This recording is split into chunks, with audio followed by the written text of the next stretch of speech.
Hi, ഞാനിന്ന് വന്നിരിക്കുന്നത് Malayali from India എന്ന മൂവി. ഇതിൻ്റെ ഡയറക്ടറും ഇതിൻ്റെ സ്ക്രിപ്റ്റ് റൈറ്റേഴ്സും എനിക്ക് ഭയങ്കര ഇഷ്ടമുള്ള 2 ആർട്ടിസ്റ്റുകളാണ്. ഇതിനേക്കാൾ മുമ്പത്തെ മൂവീസ് എന്ന് പറയുന്നത് ക്വീനും ജനഗണമന. ഈ 2 മൂവിയും നല്ല രസമായിട്ടാണ് ചെയ്തിരിക്കുന്നത്, പ്രത്യേകിച്ച് എനിക്ക് ജനഗണമന. അപ്പോൾ ജനഗണമനയുടെ ആ എക്സ്പെക്റ്റേഷനിൽ ഞാൻ കണ്ട ഒരു മൂവിയാണ് മലയാളി ഫ്രം ഇന്ത്യ. പക്ഷേ ആ മൂവി വെച്ച് നോക്കുമ്പോൾ എനിക്ക് ചെറിയൊരു ഡിപ്പായിട്ട് തന്നെയാണ് തോന്നിയത് ഈ മൂവി. എനിക്ക് ഈ മൂവി കണ്ടപ്പോൾ കുറേ പോസിറ്റീവ്സും നെഗറ്റീവ്സും എനിക്ക് ഫീൽ ചെയ്തിരുന്നു. ആ കാര്യങ്ങളാണ് ഞാൻ ഇതിൽ ഡിസ്കസ് ചെയ്യാൻ പോകുന്നത്. അപ്പോൾ നമുക്ക് വീഡിയോയിലേക്ക് കിടക്കാം. ആദ്യം തന്നെ എനിക്ക് ഈ മൂവിയുടെ പോസിറ്റീവ് സൈഡ്സിലേക്ക് കിടക്കാം. പോസിറ്റീവ് സൈഡ് എന്ന് പറയുന്നത് നിവിൻ പോളി. അതൊരു ഫാക്ടർ തന്നെയായിരുന്നു ഈ മൂവിക്ക്. നിവിൻ പോളി നല്ലൊരു ഭാഗം ആ മൂവിനെ ഹോൾഡ് ചെയ്യുന്നുണ്ട്. പിന്നെ നിവിൻ പോളിയുടെ ആ പെർഫോമൻസ്, ആ ടൈമിങ്ങും കാര്യങ്ങളൊക്കെ തെറ്റിയിരുന്നെങ്കിൽ ചിലപ്പോൾ എനിക്ക് അവൻ്റെ ഈ മൂവി മൊത്തത്തിൽ തന്നെ ഇടിഞ്ഞു പൊളിഞ്ഞ് വീണേനെ. അത്രയ്ക്ക് ഒരു നല്ലൊരു ഫാക്ടർ തന്നെയായിരുന്നു നിവിൻ പോളി. പിന്നെ ബാക്കി ആക്ടേഴ്സിൻ്റെ കാര്യത്തിലേക്ക് കിടക്കുകയാണെങ്കിൽ ധ്യാൻ ശ്രീനിവാസനാണ് പിന്നെയും സ്ക്രീൻ പ്രസൻസും, പിന്നെ മഞ്ജു പിള്ളയ്ക്കും. അതിൽ എനിക്ക് ധ്യാൻ്റെ അത്രത്തോളം ആയില്ല എന്നൊരു ഫീലാണ്. പക്ഷെ മഞ്ജു പിള്ള പുള്ളിക്കാരി തകർത്തുണ്ട്. നല്ല ആക്ടിങ് നമുക്കതിൽ കാണാൻ സാധിച്ചു. പിന്നെ സലീം കുമാർ, അത് ആൾക്ക് ചെറിയൊരു റോളുള്ളൂ, ആളത് സേഫായിട്ട് ഹാൻഡിൽ ചെയ്തു. ബാക്കിയുള്ളവർ എനിക്ക് എത്രത്തോളം മറന്നുപോയി. നമ്മളതിലൊരു പാകിസ്ഥാനിക്കാരനായിട്ട് ഒരു ക്യാരക്ടറുണ്ട്. അത് സൂപ്പറാക്കിയിട്ടുണ്ട്. അയാൾ അടിപൊളിയാക്കിയിട്ടുണ്ട്. എനിക്ക് ഭയങ്കരമായിട്ട് ഇഷ്ടമായി ആ ക്യാരക്ടർ. സൂപ്പറാണ്. പിന്നെ ബാക്കി സൈഡ് ക്യാരക്ടേഴ്സ് ചെയ്തവരൊക്കെ അത്രത്തോളം ഇമ്പ്രസീവായിട്ട് തോന്നിയില്ല. അനുഷരാജിന് അത്രയ്ക്ക് പെർഫോം ചെയ്യാനുള്ള സീൻസും ഈ മൂവിയിലില്ല. അപ്പോൾ ഇതൊക്കെയാണ് ആക്ടേഴ്സിൻ്റെ സൈഡിൽ എനിക്ക് ഫീൽ ചെയ്ത കാര്യം. പിന്നെ സ്ക്രിപ്റ്റിലേക്ക് കിടക്കുകയാണെങ്കിൽ ഇതിലൊരു ഫാക്ടർ കിട്ടുന്ന അത്യാവശ്യമായിരുന്നു. ഇപ്പോൾ ഈ ഹിന്ദു മുസ്ലിം ബ്രദർഹുഡ് കാണിക്കുന്ന ആ ഫാക്ടർ വളരെ അത്യാവശ്യമുള്ള സിറ്റുവേഷനാണ് ഇപ്പോൾ ശരിക്കും പറഞ്ഞു കഴിഞ്ഞാൽ. പക്ഷെ അത് എക്സിക്യൂട്ട് ചെയ്ത രീതി എനിക്കറിയില്ല. എനിക്ക് ചില സ്ഥലത്തൊക്കെ നമ്മളെ ഒരു റീൽസ് അതിലൊക്കെ കാണുന്ന പോലത്തെ ഒരു ഫീലൊക്കെ വന്നത്. അത്രത്തോളം ക്വാളിറ്റി കുറവിലാണ് എനിക്ക് ആ ഭാഗം ചിലതൊക്കെ കണ്ടപ്പോൾ എനിക്ക് തോന്നിയത്. പക്ഷെ ചിലയിടങ്ങളിൽ നല്ല രസമായിട്ട് തന്നെ വന്നിട്ടുണ്ട്. പിന്നെ എനിക്ക് പറയാനുള്ളത് ഒരു ഫാക്ടർ എന്ന് പറഞ്ഞു കഴിഞ്ഞാൽ തുടക്കത്തോട്ട് കാണിക്കുന്ന ഒരു ഫാക്ടറാണ് ഒരു എലീനെ കാണിക്കുന്നുണ്ട്. അത് യൂട്ടിലൈസ് ചെയ്ത രീതി എനിക്ക് രസമായിട്ട് തോന്നി. എലിയുടെ കാര്യങ്ങളൊക്കെ കാണിക്കുന്നത് അതൊക്കെ സൂപ്പറാണ്. നിവിൻ പോളിയായിട്ട് കമ്പാരിസണും കാര്യങ്ങളൊക്കെ അടിപൊളിയായിരുന്നു. ഒരു ഫസ്റ്റ് ഹാഫ് ശരിക്കും പറഞ്ഞു കഴിഞ്ഞാൽ ഒരു പൊളിറ്റിക്കൽ സറ്റയർ എന്ന രീതിയിലും ആണ് ആൾ എടുക്കാൻ ശ്രമിച്ചതെങ്കിലും, പക്ഷേ പൊളിറ്റിക്കൽ സറ്റയർ ആണെങ്കിലും അതിൻ്റെ ഇടയ്ക്ക് ഇമോഷണൽ സൈഡുകൾ കൂടുന്നിട്ട് കുറച്ച് സീരിയസ് ആവുന്നുണ്ട്.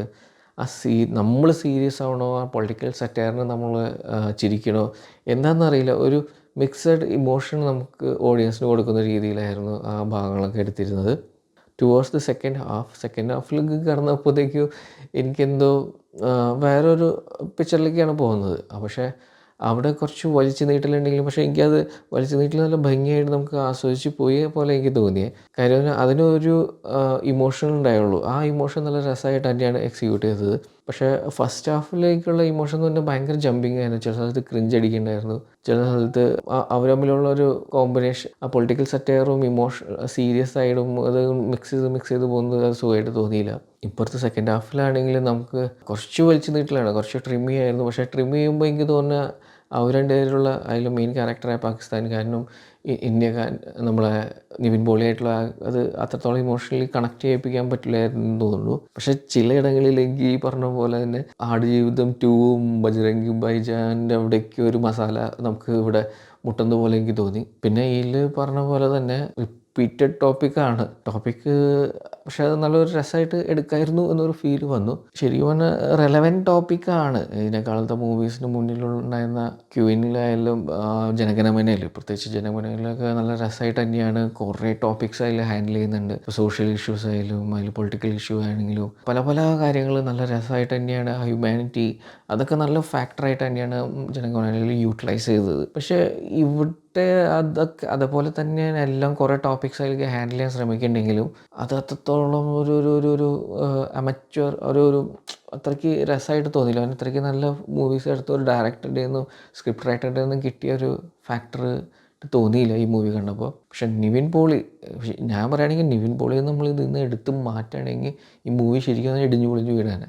അതുപോലെയായിരുന്നു നിവിൻ പോളിയുടെ ആ ടൈമിങ്ങും നല്ല സ്ക്രീൻ പ്രസൻസ്, അതുതന്നെ വേണമെങ്കിൽ ഏറ്റവും നല്ല വേർഡ് വേണമെങ്കിൽ പറയും. നല്ല സ്ക്രീൻ പ്രസൻസാണ്. ആളുടെ ആ സ്മൈലും കാര്യങ്ങളൊക്കെ നല്ല രസമായിട്ട് തന്നെയാണ് ഈ മൂവിയിൽ യൂട്ടിലൈസ് ചെയ്തിരിക്കുന്നത്. സോങ്ങിൻ്റെ കാര്യത്തിലേക്ക് പോവുകയാണെങ്കിൽ മറ്റേ സോങ് അനശ്വര രാജിനുള്ള സോങ് നമ്മൾ നേരത്തെ റിലീസായപ്പോൾ തന്നെ എനിക്ക് ഫീൽ ചെയ്തിരുന്നതാണ്. വന്ദനത്തിൻ്റെ പാട്ടിൻ്റെയൊക്കെ ഒരു എവിടെയോ ടച്ചൊക്കെ വരുന്ന പോലെ തോന്നിയിരുന്നു.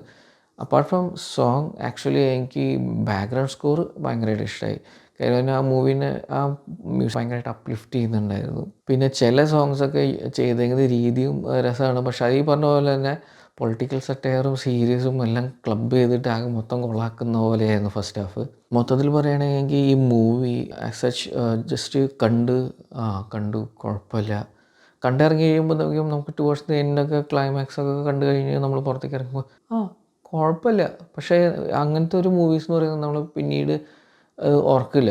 ഇങ്ങനത്തെ മൂവീസ് പിന്നീട് നല്ല നല്ല മൂവീസ് അതിൻ്റെ മേളിലൂടെ വന്നു പോകുമ്പോൾ നമുക്ക് മറന്നു പോകാൻ സാധ്യതയുള്ള ഒരു മൂവിയായിട്ട് എനിക്ക് ഫീൽ ചെയ്തത്. ഈ പറഞ്ഞ പോലെ ജനഗണമനൊക്കെ ഉണ്ടാക്കിയ ആ ഇമ്പ്രഷൻ, അത് നമ്മൾ എപ്പോഴും ആ ഇമ്പാക്റ്റ് നമ്മുടെ കയ്യിൽ മനസ്സിലുണ്ട്. ആ മൂവിയുടെ ആ ഇമ്പാക്റ്റൊന്നും ഈ മൂവിക്ക് ഉണ്ടാക്കാൻ സാധിച്ചിട്ടില്ല എനിക്ക്. ജസ്റ്റ് ഇങ്ങനൊരു മൂവി ഇങ്ങനെ കണ്ട് ഇങ്ങനെ അവസാനിച്ചു എന്ന് മാത്രം എനിക്ക് പറയാം. ഒരു ജസ്റ്റ് വൺ ടൈം വാച്ച് മൂവിയായിട്ട് എനിക്ക് ഈ മൂവിനെ കൺസിഡർ ചെയ്യാൻ പറ്റുള്ളൂ.